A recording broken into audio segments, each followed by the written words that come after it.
The outrage spilled into Twitter and then tabloids and media sites which published his full name. A rival dating app painted a billboard with his Hinge bio. People's reactions were vehement. Caleb's behavior was predatory and abusive and he needed to be called out publicly. But did he actually do anything so bad? Caleb declined the comment on the record for this story. Here are the list of his supposed wrongdoings. He ghosted people. That's rude. And even the lunkheads on Love Island know how to politely say, I'm sorry, I'm not feeling a connection, but this is standard dating behavior. He allegedly sent at least one person an unsolicited nude photo. That's gross. And it suggests some lack of respect for women and a lack of understanding about boundaries. But he wasn't sending it to a coworker or a woman friend. It was to someone he was flirting with on a dating app. Context matters. This is bad behavior, but it's not full on cancelable. And it's not even unusual with someone you met on a dating app. He recycled the same Spotify playlist and claimed that he had made it just for them. That's just cheesy, but funny that he was caught. He'd love bomb or show a ton of initial interest over text. Love bombing is regarded as a precursor to abuse, but there are never any accusations of abusive behavior. He just ghosted. He lied about his Hinge usage. One woman who went on one coffee date with him said that he told her it was his first Hinge date. He told someone else after a few dates that he had deleted the app. He played the numbers game, trying to match with tons of people, messaging and going on plenty of dates, but not seeming interested in a relationship. Lastly, he was dating several women at once. One woman pieced it together. His job he just lost makes him rich, so he's going to keep being rich without it. What? What are you saying? What? Red flags. Insanely common hairstyle and above average height. Designs furniture and definitely will never have a different job. What the fuck?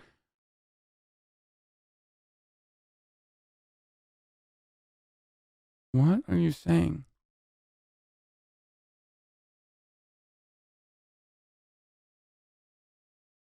West Elm. Okay, well, let's finish this real quick. Lastly, he was dating several women at once. One woman pieced together that she had slept over at his place on a Friday night, woke up there on Saturday morning, and that another woman on TikTok met him for a date later that night. I'm sorry, but like, we're all grown-ups here, right?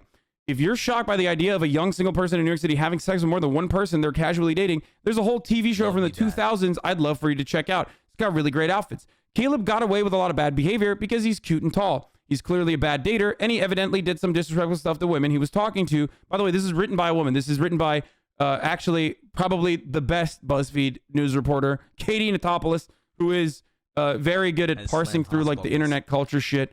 I love her. I love her work. I'm just pointing it out, like, once again, so that people don't fucking jump on this person. But this is actually, she does do stuff like this regularly, okay? Anyway. He evidently did some disrespectful stuff to women he was talking to or going out with. We shouldn't just excuse men for being jerks. We should be able to expect more from them. I agree. But the punishment does not fit the crime. For ghosting a few dates, he has received a brutal internet pylon that would make Tucker Carlson want to crawl into a bed for a week. John Quinn Hill says, maybe it's because I'm a child of Rihanna forged in the fires of chaos, but what is so special about West Elm, Caleb? Men text you Spotify playlists and ghost you every day. Explain to me like I'm 5, please.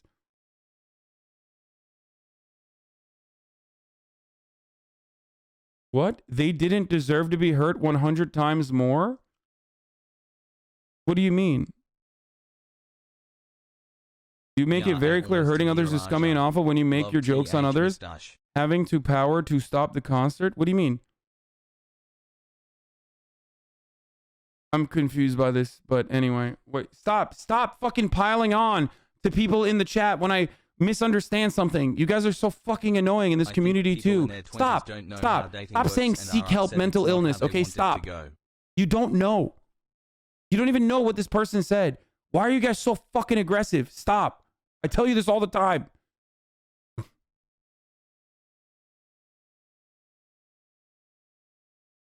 Three months of accelerated brain rot.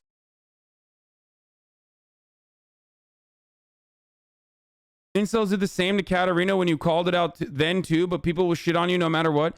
Yeah, that's true. I did fucking talk about that with Katarina. Yo.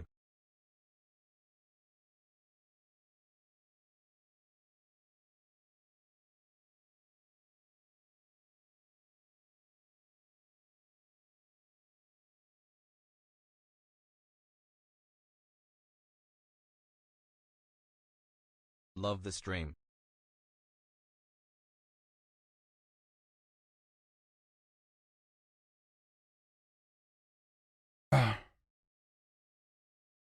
It's such a weird thing We're seeing the term emotionally abusive quickly become a term that equates anything that makes someone not feel amazing. Getting ghosted isn't synonymous to the literal mental warfare that occurs when someone is actually emotionally abused.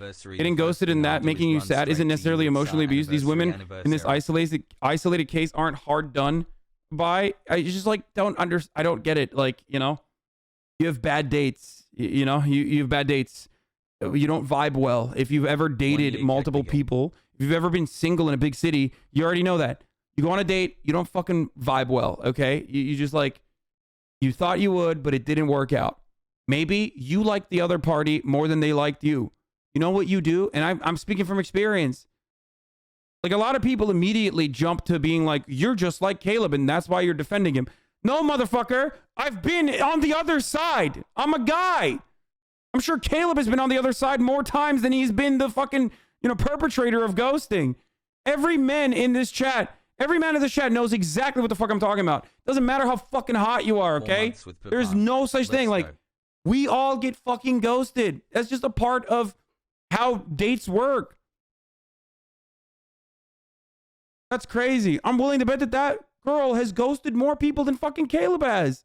She quite literally admits that she has a dude. She's adding Caleb into her arsenal. You know what I mean? That's crazy. How do we forget that part of the fucking equation?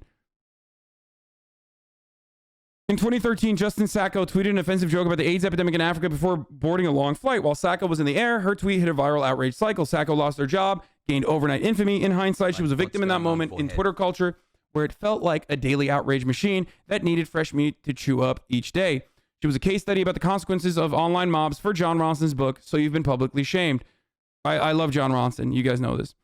A few slow news days before January 6th Capitol assault last year, the internet was transfixed by Bean Dad, a podcaster who tweeted that he thought was a funny story about refusing to show his daughter how to use a can opener. Twitter exploded in a rage that this was child abuse. After days of Bean discourse, the country's attention turned to something much more pressing.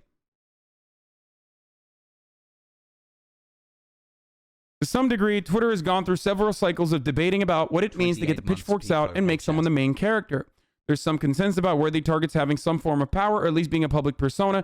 Exceptions can be made for incidents like horrifying racism, like the story of Central Park Karen. But TikTok as a culture hasn't gone through that process yet. We've collectively not sure what TikTok culture is if we're not talking about D'Amelio dancing videos. This is new ground. One of the OG women who posted about Caleb later followed up on Thursday, asking people to not dox him. But it was too late.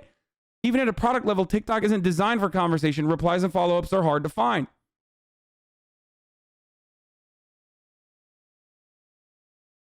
Okay. Got my shirt, Hassan. The fit is great. D.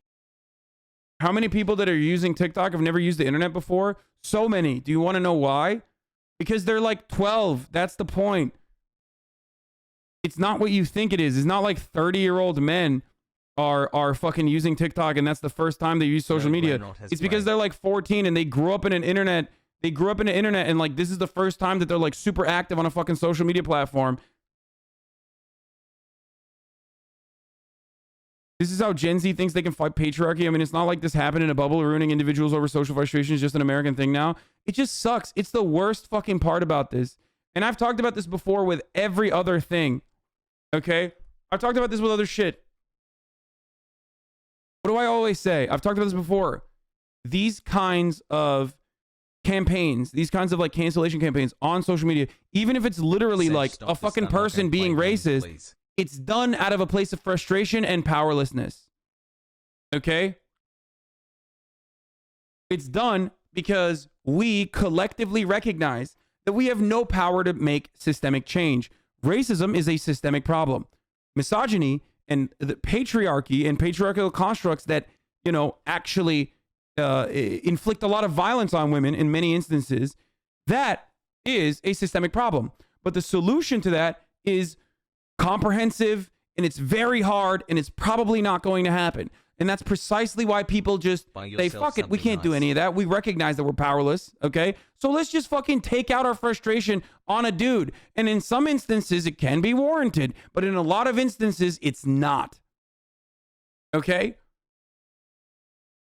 And that is what I'm talking about. This story is not new. I have talked about stories like this a million times over. I have talked about behavior like this a million times over. It's not just the doxing that is an issue. It's the way that we think this kind of vindictive behavior and this kind of like operating in this way, in this capacity, in this fashion is actually worthwhile and justifiable.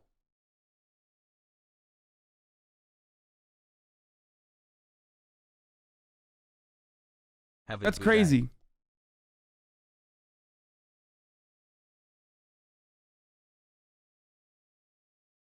Every single take you've had on the subject is 100% correct, but I think a lot of your audience are too young to understand. No, I don't think so.